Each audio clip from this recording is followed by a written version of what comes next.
Ever wondered why sometimes a 10-inch subwoofer gives you tight, punchy, really deep bass and a 16-inch subwoofer may sound weak and boomy?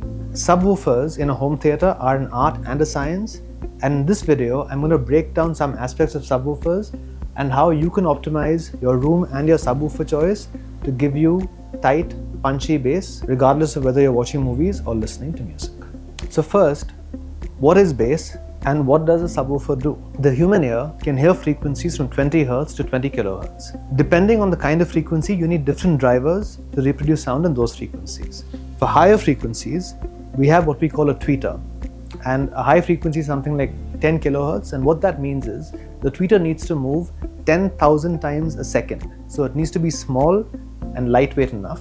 Like in this case, the tweeter is made of titanium and it's 0.75 inches. Low frequencies, what we call bass, are typically from 20 Hz to about 200 Hz. So your driver only needs to move 20 times a second or 30 times a second, but it needs to move a lot of air. And that's where the subwoofer comes in. Subwoofer drivers are optimized to move less frequently, but to be able to move fast and push out a lot of air. And that's why you need a separate speaker called a subwoofer to produce low frequencies from 20 Hz to 200 Hz. The other way bass is different is that bass frequencies have much longer sound waves, and very often the sound waves are a relatively large fraction of the room size. So in a small room, which is what we call a home theater, managing your bass frequencies is often the most challenging because the wavelengths are some multiple of your room, or some fraction of your room, and as a result lead to multiple cancellations as well as multiple reinforcements to give you what we call nulls and peaks. So positioning the right subwoofer, putting in acoustics where you can, and choosing the right subwoofer that match with your speakers are of critical importance. One of the easiest ways to improve the bass in your room if you're not happy with it is subwoofer positioning. For example, if your subwoofer is facing directly towards the listening position and you don't have a bass trap behind the seat, the sound wave often reflects from the back and gives you multiple reflections that again lead to nulls and peaks, or what we call room modes. So one easy hack, for example, is what we've done here, which is tilt the subwoofer at an angle so that the sound waves cannot reflect back exactly between two walls. The other easy way to figure out optimum sub positioning is what we call the subwoofer crawl.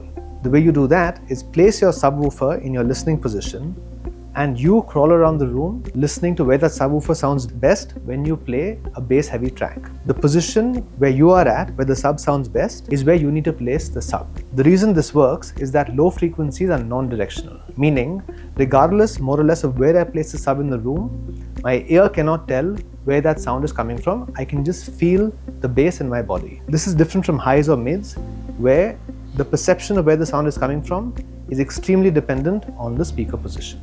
Sometimes it's not possible to get uniform coverage in a room by using a single subwoofer, and that's where we look at using two subwoofers. Now, of course, we don't recommend subwoofers of different sizes. If you're going for a dual subwoofer solution, we'd say buy two matching subwoofers for uniform coverage. Finally, the subwoofers have two settings themselves called phase and crossover, both of which are important. The phase is usually from 0 to 180 degrees, and based on where you place the sub, you can change the phase on the sub again to figure out where the bass sounds good in your listening position. The crossover frequency is dependent on the rest of your system. If you have large towers like this, these towers go pretty low, and the subwoofer can be at a low crossover of say 60 or 80 Hz because the towers take care of everything up till then. If, however, you have small satellite speakers that don't go below say 100 Hz or 120 Hz, then the crossover on the subwoofer needs to be higher because the sub also needs to take care of those frequencies. So make sure your sub matches your speakers, and make sure the crossover setting balances what your main speakers can do as well as what the subwoofer can do. The last thing I wanted to talk about was in terms of channels. What channel goes to the subwoofer? Now, all of you have heard the term 5.1 and 7.1. The 0.1 is what we call the LFE channel, or low frequency effects, and that is a dedicated channel for, as the name says, low frequencies or bass, and that channel goes exclusively to the subwoofer. Now, in addition, if you have smaller speakers, like I'd mentioned, that cannot handle low frequencies, you can route the bass frequencies from your left and right to the sub as well, and that's where the crossover comes in. So like I said, it's an art because there are only so many heuristic ways that you can do to figure out where to position it. It's also a science. That's why we and all our partners provide trained technicians who come in and give you the best possible subwoofer positioning, the correct matching of subwoofers with your speakers to make sure you get the best possible bass. And last but not least, our Onkyo and Integra 9-channel AVRs all come with Direct Live. The higher end ones come with Direct Live bass control, both of which do a phenomenal job in calibrating the sub.